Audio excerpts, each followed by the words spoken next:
Welcome to this quick dive into one of the most complicated and often contentious parts of buying or selling a business: cash-free, debt-free completion mechanisms. If you're about to sell or buy a business, buckle up.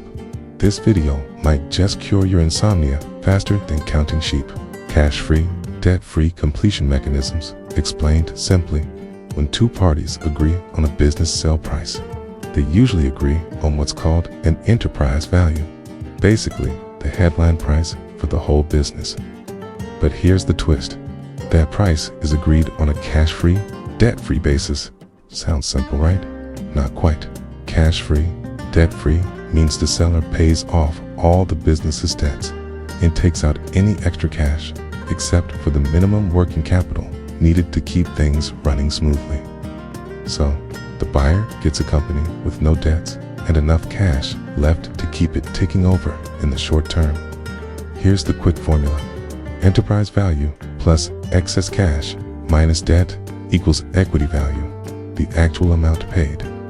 Now, why do we need something called a completion mechanism? Because business deals aren't instant.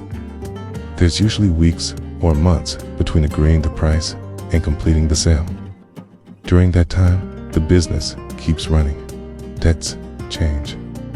Cash moves around, so the actual balance sheet at completion can be different from when you agreed the deal. And no one knows exactly when completion will happen. It could shift a bit. Plus, accountants need a few days to produce final figures, so you rarely have the exact numbers on the day you hand over the money. So how do buyers and sellers handle this? With completion mechanisms, which act like insurance policies, there are two common types: completion accounts, locked box. Completion accounts are prepared after the deal completes, showing the actual financial position on that day. The final price is adjusted up or down based on those figures, like a true-up. A locked box fixes the price based on a balance sheet from a date before completion, so both parties know exactly what the deal is worth up front. The buyer takes the risks and rewards from that date onward, and the seller can't remove value from the business without the buyer's permission. Which one to choose? That depends. Completion accounts are more accurate, but can be complicated and time-consuming. Locked boxes give certainty, but buyers take on more risk, especially if the locked box date is too far in the past. So why do these mechanisms cause headaches? Because there are no official rules governing exactly what counts as debt, cash, or working capital.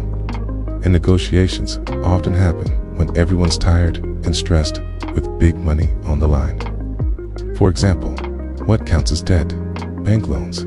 Sure, but what about invoice financing? Hard to say. What is working capital? It varies, and seasonal swings can cause disputes. Can leakage payments, like a family member's redundancy, be allowed? That's negotiable and sometimes controversial.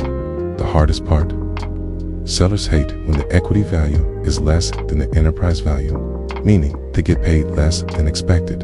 Psychologically, it's tough to accept when you've already planned that new speedboat. Buyers, on the other hand, see it as a sign to double-check the business isn't sinking. So, here's my advice: try to agree early on how you'll calculate the cash-free, debt-free adjustment. Agree on what counts as debt and working capital using the latest financials, and always reserve the right to adjust if something unexpected pops up during due diligence. It could save you thousands and a lot of headaches. If this helped you understand the mystery behind cash-free, debt-free mechanisms, hit like and subscribe for more clear business breakdowns. No jargon, no stress. Thanks for watching. Now, maybe try counting sheep.